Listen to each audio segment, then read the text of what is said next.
Your Excellency, it is a great honor for me and Huffington Post having this interview with you. Thank you so much. Happy to do it.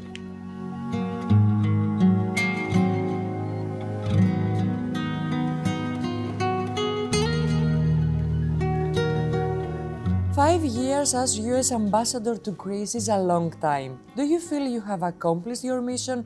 And can you describe to us what you consider as your major achievement?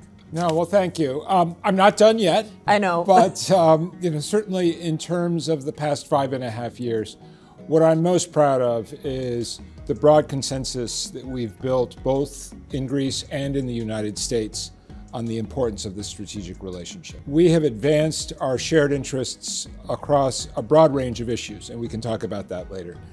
But both our countries are democracies, and the bureaucracies can't do anything if there isn't a democratic consensus in support of what we're doing. And I think we've managed that. We've managed that in Greece through two very different governments, two prime ministers with different ideological outlooks, both of whom have worked to advance the U.S.-Greece relationship. And in the United States, I have worked for 3 U.S. presidents with very different ideological perspectives, and we've seen broad bipartisan support in terms of the relationship. We've had 2 amendments to the U.S.-Greece Mutual Defense Cooperation Agreement. We have now created a framework for the indefinite extension of that agreement. We have new U.S.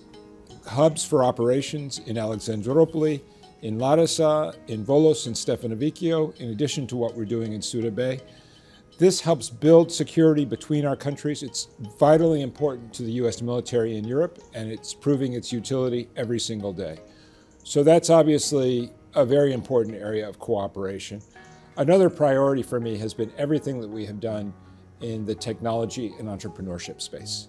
I don't think anybody imagined in 2016 that you would have the kind of huge American investments in the technology space that we're seeing from Pfizer, from Microsoft, from Amazon Web Services. The breakouts for Greek startups, like what we saw last week with Via Wallet. There's a whole new ecosystem that has emerged in this technology space. Greece is on the map for American technology giants, and the infrastructure that is coming, including the big new cloud infrastructure developments that Microsoft, AWS, Digital Realty are building up, those are going to create further synergies and incentivize new opportunities. So I'm very excited about the technology space. And then finally, I would mention people to people. And I am a great enthusiast for everything that Minister Kerameas has been working to achieve in terms of our educational ties. I think this is what builds the foundation for the future. When we have Greek students traveling to the United States and American students coming to Greece, I've heard so many stories. These are life-changing experiences when American young people come to Greece, learn the history, get to know the people and the places. What is the first priority in your agenda? So the first priority is to build the strongest possible alliance between our two countries. The United States has a stake in Greece's success. When I came here, this is what President Obama's focus was. President Obama, Secretary of Treasury Liu, they recognized that Greece was experiencing a severe economic crisis and that the United States had a stake in that crisis because of Greece's role as a democracy on Europe's frontiers, but also because of the consequences for our transatlantic economic system if Greece could not escape from this terrible economic crisis. It's the trust on the other end of the telephone when Prime Minister Mitsotakis speaks to President Biden or when Foreign Minister Dendias speaks to Secretary Blinken. They know that they've got somebody on the other end of the phone who sees the world the way we do and who wants the same fundamental principles and fundamental values that we do.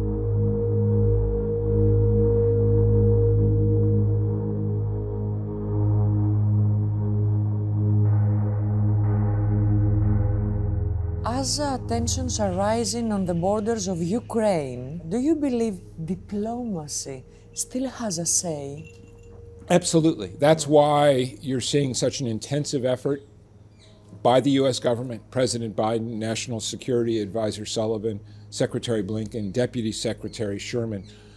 There's very little precedent for the kind of constant activity you've seen over the past 2 or 3 weeks as we have sought to work with our European allies, but also make very clear to Moscow that it faces a choice.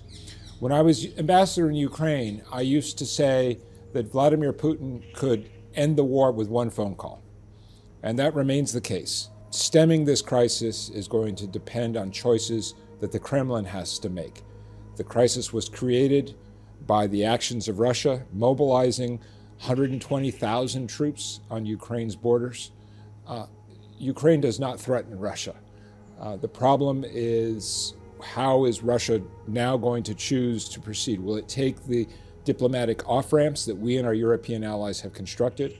We've worked very closely with Ukraine on these issues. I was very glad to see Foreign Minister Dendias in Mariupol last week, a frontline city, literally on the front lines of the battle, where you can hear shelling almost every night, engaging with the large 100,000 plus Greek community there, demonstrating Greece's solidarity with the rest of our NATO alliance in sending a clear message to Russia on this issue of choosing diplomacy over a military crisis.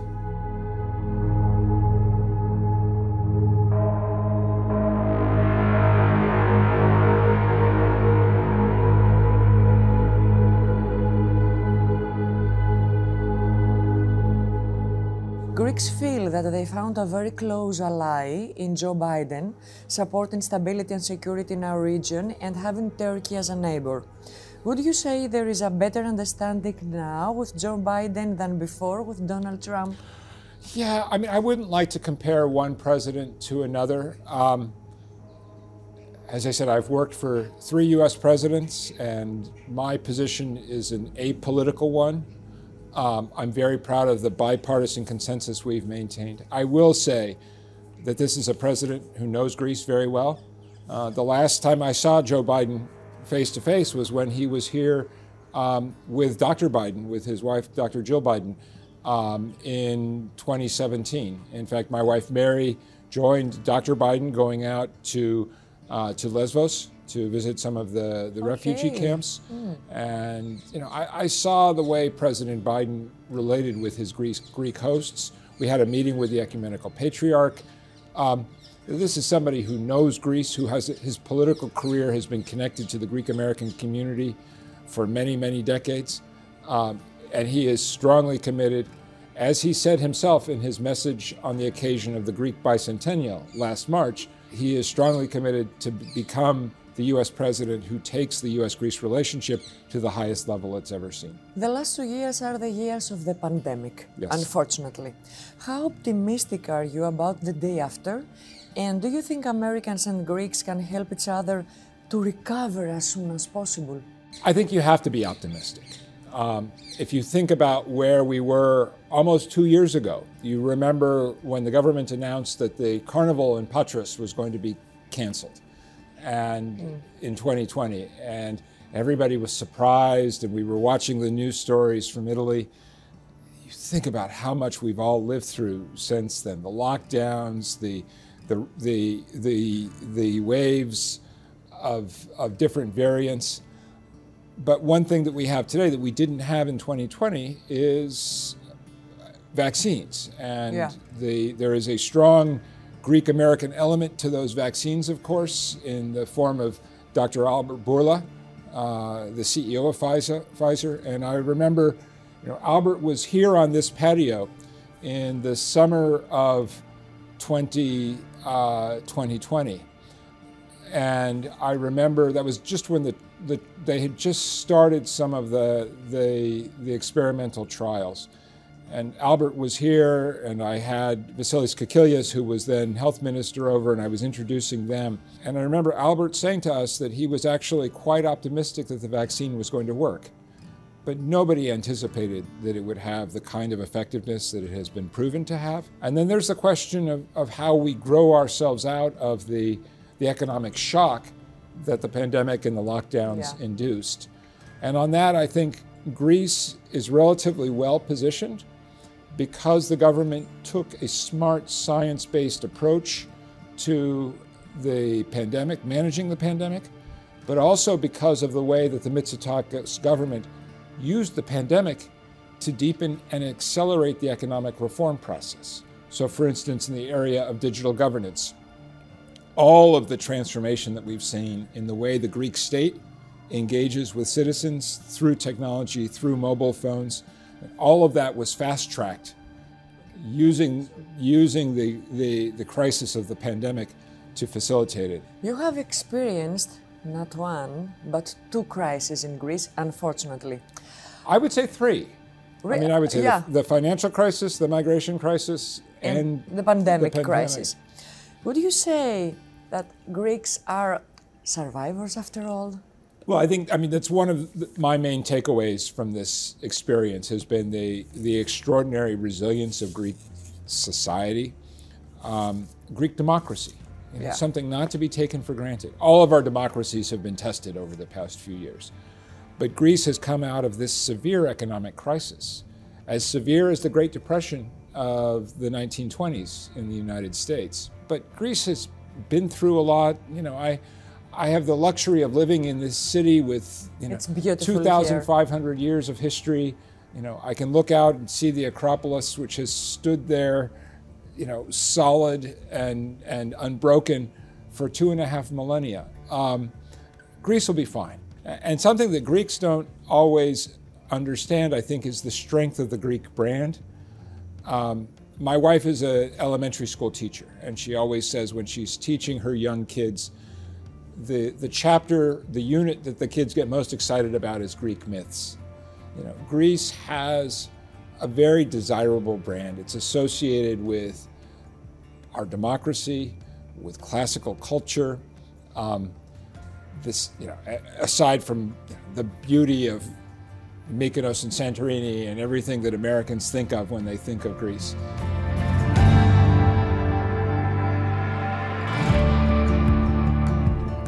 How would you like us to remember you? As a very successful US ambassador or as a friend of Greece? Well, I hope it's both. You know, this is a country my wife and I have enjoyed enormously the past 5.5 years. There is nothing like a Greek summer. I am very sure that we will come back in a private capacity. You know, I hope to do so very anonymously and sneak off to the backside of some island that I haven't discovered yet. But you know, this is a wonderful, wonderful part of the world. I'm very excited. I should add, you know, my home state is California. My personal home is actually in Los Angeles, in Long Beach. I love LA. And LA is hosting the 2028 Summer Olympics. So I'm very excited about, you know, I'm gonna do everything I can to set myself up to come back in 2028 for the torch race from ancient Olympia to Los Angeles. You know, we talked earlier about culture. You know, I always say to Americans, the best cultural, classical Greek site that people in America don't know about is ancient Olympia.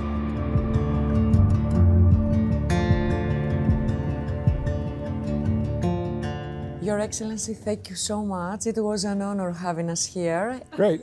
Thank you so much. Thanks for the conversation. Thank you.